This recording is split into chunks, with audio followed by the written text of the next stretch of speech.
अब प्रश्न किया, नारद जी प्रश्न करते हैं कि महाराज एक बात और बताइए, कैसे कैसे पापियों का कल्याण होता है श्रीमद् भागवत की कथा श्रवण करने से? के विशुद्धंति वदन्तु मह्यम सप्तायज्ञेन कथामयेन। कैसे कैसे पापियों का कल्याण होता है? सनत कुमारों ने कहा, ये तो छोड़ दीजिए, कैसे कैसे पापी कोई भी हो। हे मानवा पाप कृतस्तु सर्वदा सदा दुराचार रता विमार्गा क्रोधाग्निदग्धा कुटिलाश्च कामना सप्तायज्ञेन कलौ पुनन्ति ते। कायेन वाचा मनसा विपातकं नित्यं प्रकुर्वन्ति सटाहटेन परस्व पुष्टा मलिना दुराशयः सप्तायज्ञेन कलौ पुनन्ति ते। ये मानवा पाप कृतस्तु सर्वदा, जिसने अपने जीवन में पुण्य किया ही ना हो, हमेशा पाप ही पाप किया हो, सदा दुराचार रता विमार्ग, दुराचारी हो, कुमार्ग पर चलता हो, सतमार्ग पर कभी चला ही ना हो। क्रोधाग्नि दग्धः, जिसका हृदय क्रोध की अग्नि से हमेशा जलता रहा हो, कुटिल हो, कामी हो, सप्तायज्ञेन कलौ पुनन्ति ते। श्रीमद् भागवत की कथा का श्रवण कर ले तो उसका कल्याण हो जाता है। अत्याचारी हो, दुराचारी हो और मरने के बाद में प्रेत भी बन गया, अगर उसके निमित्त भी कथा कराई जाए तो उसका भी कल्याण हो जाता है। नारद जी ने कहा कि महाराज इसका कोई प्रमाण है? अरे किसी का कल्याण हुआ है? तो एक इतिहास की कथा सुनाई सनत कुमारों ने। कहा, यत्र ते अत्र ते कीर्तिस्याम इतिहासं पुरातनम् यस्य श्रवण मात्रेण पापहानि प्रजायते। एक इतिहास की कथा मैं तुम्हें सुनाता हूं। त्वंगभद्रा तटे पूर्वमभूतपत्तनमुत्तमम् यत्र वर्णा स्वधर्मेण सत्य सत्कर्म तत्परः। एक नगर था, तुंगभद्रा तटे पूर्वन मभूत पत्तनमुत्तमम्, जिसमें सभी प्रांत के लोग रहते थे। उस नगर का नाम था उत्तम। बोलो राधे राधे। उसमें आत्मदेव जी रहते थे। वो बड़े ज्ञानी थे, विद्वान थे, लेकिन उनकी पत्नी का नाम था धुंधली देवी। धुंधली देवी महाराज, उसका नियम था जब तक 2-4 जगह झगड़ा ना हो जाए तब तक उसका भोजन नहीं पचता। पंडित जी पूजा पाठ करने के लिए गए, इधर मोहल्ले में महाभारत प्रारंभ। बोलो राधे राधे। और जैसे ही पंडित जी पूजा पाठ करके लौटते तो ऐसे खड़ी हो जाती महाराज के सती सावित्री के बाद में इसी का नंबर है। बोलो राधे राधे।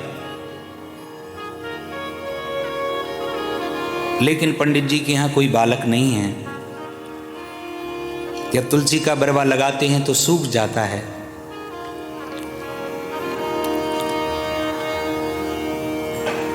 एक बार क्या हुआ कि एक मोहल्ले का व्यक्ति था, उसने देखा जैसी पंडित जी को सवेरे सवेरे अपना मुंह बिगाड़ लिया। अरे राम राम, सवेरे सवेरे निपूते का मुंह देख लिया, पूरा दिन खराब जाएगा आज तो। पंडित जी को बड़ा कष्ट हुआ और पंडित जी उसी समय घर को त्याग कर सीधे जंगल की ओर चले गए और जंगल में बैठकर रोने लगे। उसी समय एक संत जी वहां से निकले और संत जी ने जैसे ही देखा कि देखो ब्राह्मण है, मस्तक पर चंदन है, कंधे पर जनेऊ है, लगता है ठाकुर जी का स्मरण कर रहा है इसलिए रो रहा है, चलो इसके पास में चलते हैं, इससे पूछते हैं। उसी समय संत पहुंचे। संत ने पूछा, कथम रोदसी विप्रतुम काते चिंता बलीयसी। क्या बात है, क्यों रो रहे हो तुम, क्या कारण है? उसी समय कहा ब्राह्मण देवता ने, किम ब्रिमी में ऋषे दुखम पूर्व पापेन संचितम। मुझे तो ऐसा लगता है कि पूर्व के पापों का मैं भोगमान कर रहा हूं। क्या बात है? तब सारी बात बताई। सब कुछ आनंद है महाराज, लेकिन कोई बेटा नहीं है घर में। संत जी ने सोचा कि मैं तो ये सोच रहा था ये तो भगवान के लिए रो रहा है, तो बेटे के लिए रो रहा है। अरे देखो, मैं तो एक ही बात कहता हूं तुमसे, संसार अगर बेटा हो भी गया और बेटा आया तुम्हारे यहां और अत्याचारी दुराचारी हुआ, तो क्या तुम्हारा कल्याण होगा? अरे राजा सगर के तो 60,000 पुत्र थे, सब कपिल मुनि के आश्रम में गए और सब भस्म हो गए। इसलिए मुंचा ज्ञानम प्रजा रूपम बलिष्ठा कर्मणो गति। इस अज्ञानता को छोड़ दो, विवेकम तू समाज साध्य तेज संसार वासना। ये संसार में कोई किसी का नहीं है। और मैंने देखा है, तुम्हारी मस्तक की रेखा पड़ ली है, तुम्हारे 7 जन्म तक कोई बालक नहीं है। सत जन्मावधि तब पुत्रो नैव च नैव च। जैसे ही ऐसा कहा महाराज, सर पटक दिया नीचे। संत ने कहा, ये क्या कर रहे हो, सर नीचे पटकोगे, सर फूट जाएगा, समाप्त हो जाओगे तुम। ब्राह्मण देवता ने कहा, हम तो मरने के लिए निकले हैं और ब्रह्महत्या लगेगी आपको। अब संत जी ने सोचा, मैं तो सीधा जा रहा, यहां से निकल रहा था, मैं किस ब्राह्मण के चक्कर में पड़ गया। ये कहता है ब्रह्महत्या मुझे लगेगी। आप ही ने तो बताया, पहले तो ये गुना कष्ट था, आपने 7 गुना और बढ़ा दिया है। अब तो मैं आपके सामने ही प्राणों को त्यागूंगा और ब्रह्महत्या लगेगी आपको। संत जी ने एक फल निकाला और ब्राह्मण को प्रदान कर दिया और कहा, ले जाओ इस फल को, अपनी पत्नी को खिला देना, बड़ा सुंदर बालक होगा। सारे नियम बता दिए। आत्मदेव जी तुरंत वहां से चलते हैं और घर पर आए और कहते हैं, सुनती हो, देखो मैं तुम्हारे लिए क्या लाया हूं। तुरंत धुंधली अंदर से दौड़ी हुई आई, क्या लाए हो, क्यों चिल्ला रहे हो? अरे देख, मैं तेरे लिए फल लाया। अरे चिल्ला तो ऐसे रहे थे जैसे नवलक का हार लेकर आए हो। बोलो राधे राधे। अरे ऐसा वैसा फल नहीं है, एक संत जी ने फल दिया है, इसको खाएगी तो हमारे यहाँ सुंदर बालक हो जाएगा। अब धुंधली देवी सोचने लगी, लगता है जादू टोना करवाना चाहते हैं मुझ पर। अरे संत के फल खाने से कोई बेटा बेटी होते हैं? आप जाइए, मैं इस फल को खा लूंगी। और फल ले लिया धुंधली देवी ने और पंडित जी चले गए पूजा पाठ करवाने के लिए। अब फल को रख लिया, ये सोचने लगी फल खाऊं कि ना खाऊं। उसी समय पड़ोसन आई, पड़ोसन से सारी बात बताई इसने, ये पंडित जी कहीं से फल लेकर आए हैं, संत ने दिया है और कहा इस फल को तुम्हारी पत्नी खाएगी तो तुम्हारे यहाँ बालक हो जाएगा। अरे फल खाने से कोई बेटा बेटी होते हैं? मैंने सुना है कि फल मैंने खा लिया, अगर बालक मेरे गर्भ में आ गया है, मैंने सुना है कि गर्भवती स्त्री ज्यादा भोजन नहीं कर पाती है। बोलो राधे राधे। मैं एक बैठक में 15 रोटी खाती हूं और जब मेरा भोजन कम हो जाएगा तो मेरा काम कौन करेगा? पड़ोसन ने कहा, ये कौन सी बड़ी बात है, अपनी ननद को बुला लेना। धुंधली देवी ने कहा, ननद का नाम मत लेना, ननद तो मेरी मां चोटी है। बोलो राधे राधे। ननद के भरोसे अगर मैंने घर छोड़ दिया तो बिल्ली के भरोसे दूध को छोड़ना है, पूरे घर को साफ कर देगी। अरे तो अपने किसी नौकर चाकर को लगा लेना काम पर। मैंने सुना है कि गर्भवती स्त्री ज्यादा दौड़ नहीं पाती है। पड़ोसन ने कहा कि तुझे कहां दौड़ में हिस्सा लेना है? अरे कहीं घर में आग लग गई तो सब तो भाग जाएंगे, मैं तो उसी में मर जाऊंगी। और मैंने सुना है कि सुखदेव जी अपनी माँ के गर्भ में 12 वर्ष तक रहे थे। अगर ये 4-5 वर्ष अगर मेरे गर्भ में रह गया तो तदा तदा में मरणम भवे, मैं तो समाप्ति हो जाऊंगी, मर ही जाऊंगी। पड़ोसी ने कहा तुझे खाना हो तो खा, नहीं तो मैं तो ये चलती हूँ। पड़ोसन वहां से चली गई। थोड़ी देर बाद में इसकी बहन आई, सारी बात इसको भी सुनाई इसने कि पतिदेव अभी अभी फल लेकर आए हैं, एक संत ने दिया है। अरे फल खाने से कोई बेटा होता है? बेना ने कहा कि देखो ये संतों के चक्कर में मत पड़ो, तुझे बेटा चाहिए? अरे मेरे 9 बेटे हैं, 10वां बालक होने वाला है, और मेरे पास में धन नहीं है और तेरे पास में धन है, थोड़ा सा धन मुझे दे देना, मैं बालक अपना दे दूंगी। उसने कहा बहना हो तो तेरी जैसी, इस फल का क्या करूं? अरे इस फल को अपनी गाय को खिला दे, उसके भी कोई बछड़ा नहीं है, फल की भी परीक्षा हो जाएगी। कहा ठीक है। और यही किया महाराज, फल को गाय को खिला दिया। और जैसे ही समय व्यतीत हुआ और इसके बहन के बालक हुआ तो बहना लेकर आई और इसको प्रदान कर दिया। इसने कहा बालक हो गया, बालक हो गया, तो बड़े प्रसन्न हुए पंडित जी।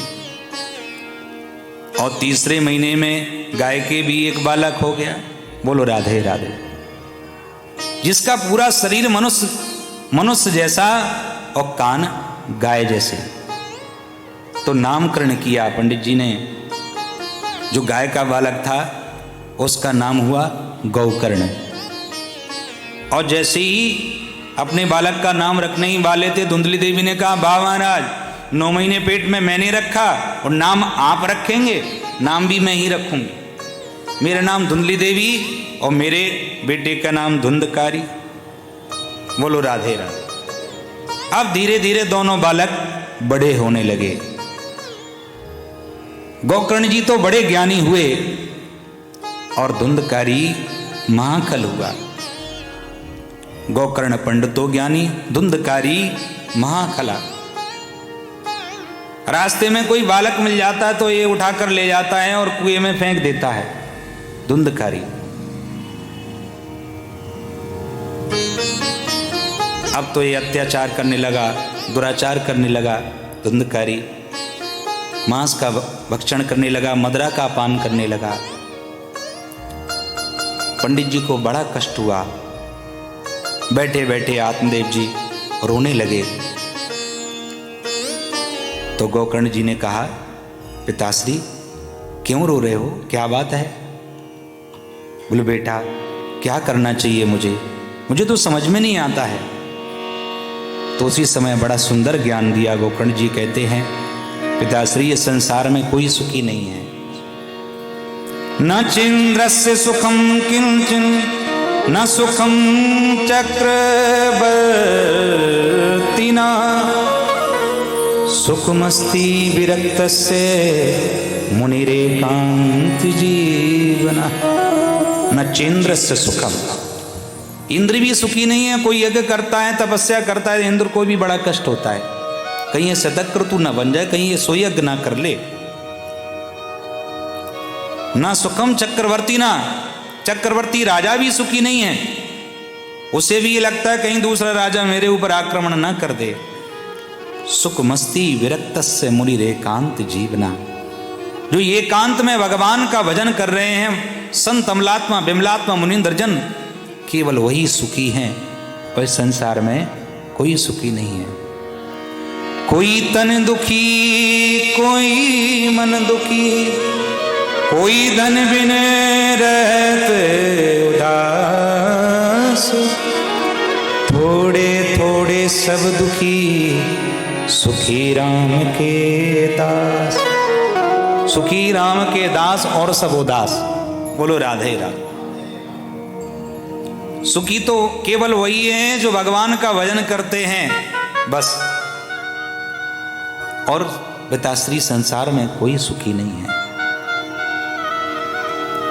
तो मेरा भगवान में भजन लगेगा, मन लगेगा कैसे?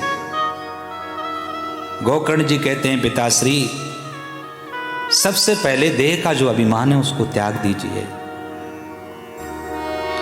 देहस्तिमां सरोदरे अभिमतिं त्यज त्वं जाया सुतादिषु सदा ममतां विमुञ्च पश्यानिशं जगदिदं क्षणभङ्गनिष्ठुर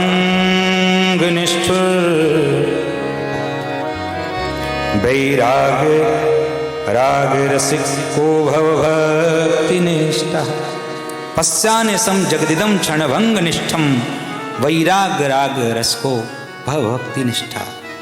पिताश्री जो सबसे पहले देह का अभिमान है उसको त्याग दीजिए, क्योंकि इस शरीर का होता क्या है, 3 गति होती है। जला दोगे तो राख बन जाएगा, गाड़ दोगे तो कीड़े मकोड़े खा जाएंगे। अगर इस शरीर को ऐसे ही फेंक दिया तो गीद कौवे नोच नोच कर इस शरीर को खा जाएंगे। इससे जितने भी संबंध बने हुए हैं वो सब झूठे हैं, सत्य नहीं है। जाया सुतादिषु ममतां विमुञ्च, पत्नी पुत्र का जो संबंध है उसको त्याग दीजिए। कोई साथ में नहीं जाता है, अकेले ही जाना पड़ता है। साथी है मित्र गंग जल बिंदु पान तक, अर्धांगिनी बढ़ेगी तो केवल मकान तक। परिवार के सब लोग चलेंगे शमशान तक, बेटा भी हक निभाएगा तो केवल अग्निदान तक। बेटा भी हक निभाएगा केवल अग्निदान तक। इससे तो आगे भजन ही है साथी, हरि के भजन बिन अकेला रहेगा।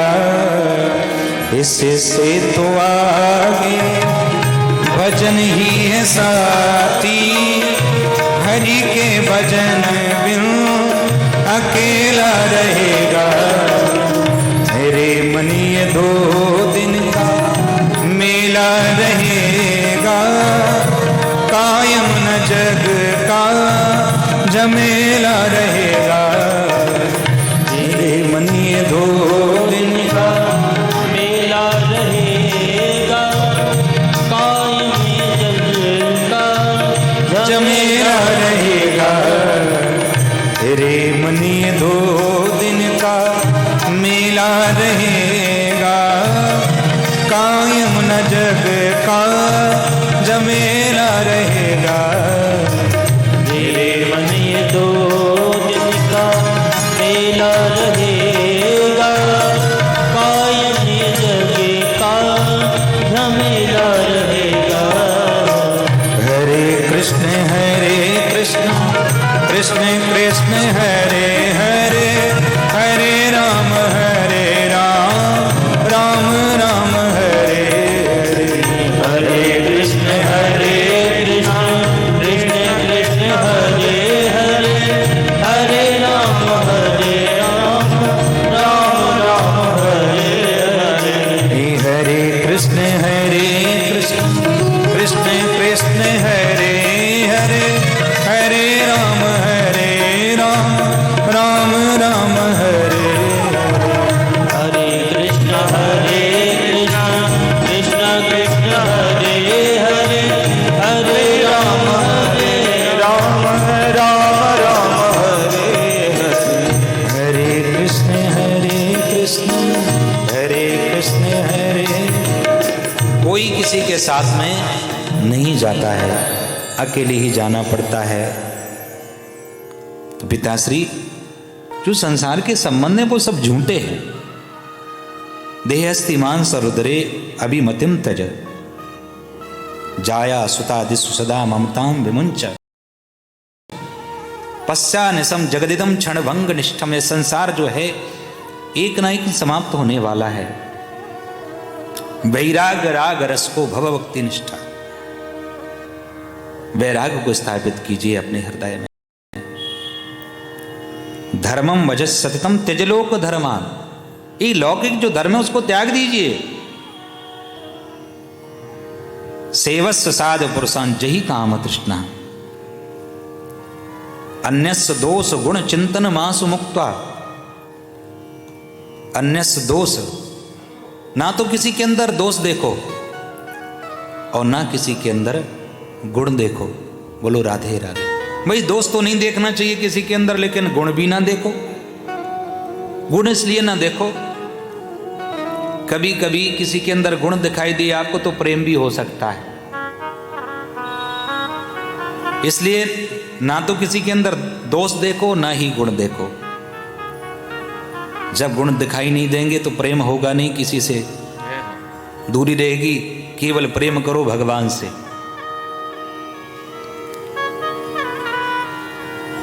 बड़ा सुंदर ज्ञान दिया और उसी समय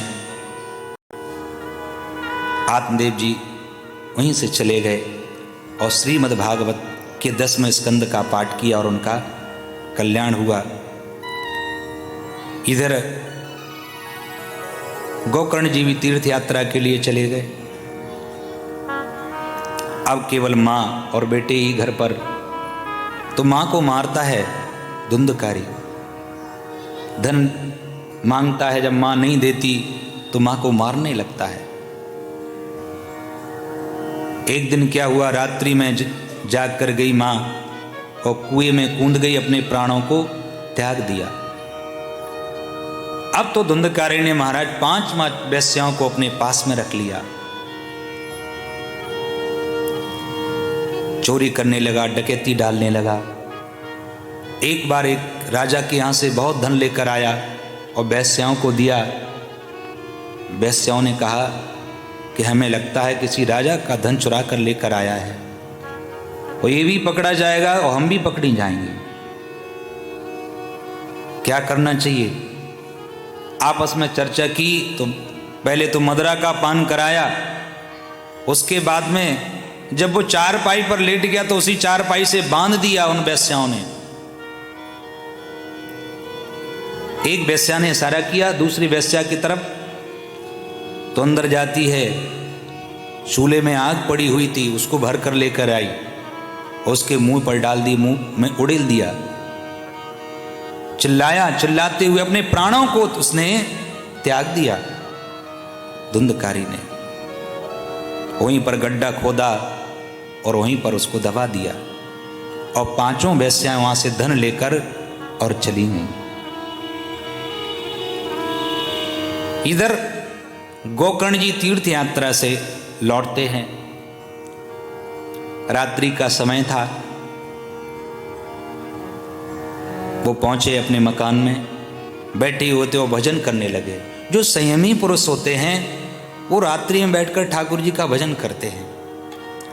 और जैसे भजन ही कर ही रहे थे कि उसी समय क्या देखा महाराज, सृकन मेसा सृकत धस्ती सृकत च महसो भवत।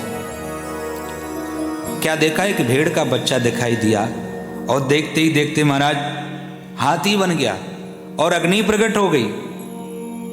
गोकर्ण जी सोचने लगे कि ये कौन है। तुरंत जल लिया और अभिमंत्रित किया और छोड़ दिया और कहा कि तुम कौन हो, सामने आओ। तो ये छाया खड़ी सामने हो गई और बोल पड़ी, अहं भ्राता त्वदीयोऽस्मि धुंधकारीति नामता स्वकीयेनैव दोषेण ब्रह्मत्वं नास्यतं मया। अहं भ्राता त्वदीयोऽस्मि, मैं तुम्हारा भाई हूं धुंधकारी, मुझे इस योनि से मुक्त करो। सुकीय नैव दोषेण ब्रह्मत्वं नास्तं मया। गोकर्ण जी ने कहा कि मैंने तुम्हारे निमित्त ग्याजी में जाकर पिंडदान किया, फिर भी तुम्हारा कल्याण नहीं हुआ।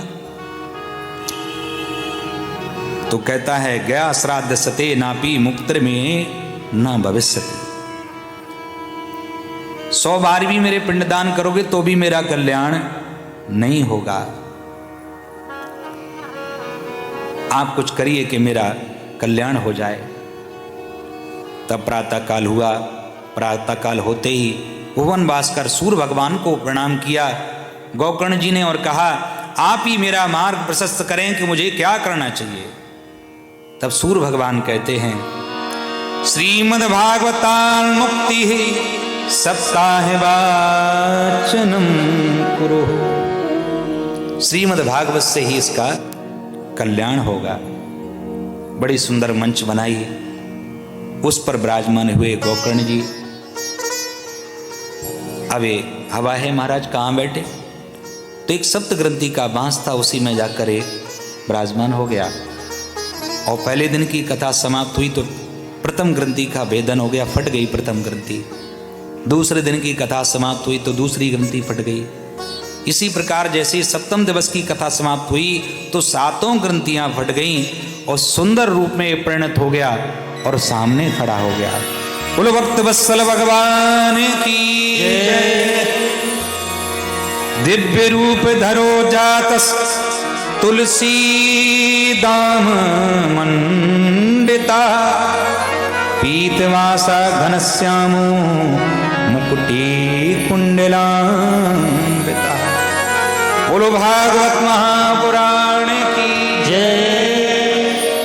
धन्या भागवती वार्ता प्रेत पीड़ा बिनाशिनी। धन है भागवत की कथा जो मेरा कल्याण किया। सामने महाराज खड़ा हो गया सुंदर रूप में, और बड़ा सुंदर इसके लिए विमान आ गया। और जैसे ही विमान आया, गोकर्ण जी ने कहा कि भाई समस्त ग्रामवासियों ने भी कथा सुनी है, तो इनके लिए विमान क्यों नहीं आया? विमान तो सबके लिए आना चाहिए। तो जो विमान लेकर आए थे पार्षद, वो कहते हैं, महाराज श्रवणस्य विभेदेन फलभेदो अत्र संस्थितः। श्रोता तीन प्रकार के होते हैं।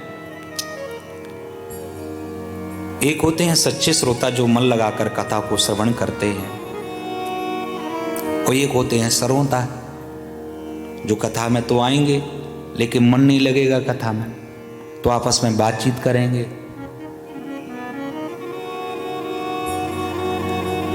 बातचीत का समय नहीं मिलता है तो कथा में ही बैठ के बात कर ले, मन नहीं लगेगा। उन्हें सर्वोता कहते हैं जो बार बार बात करते रहते। और एक होते हैं सोता। कथा प्रारंभ हुई महाराज और लग गई 3 घंटे की समाधि।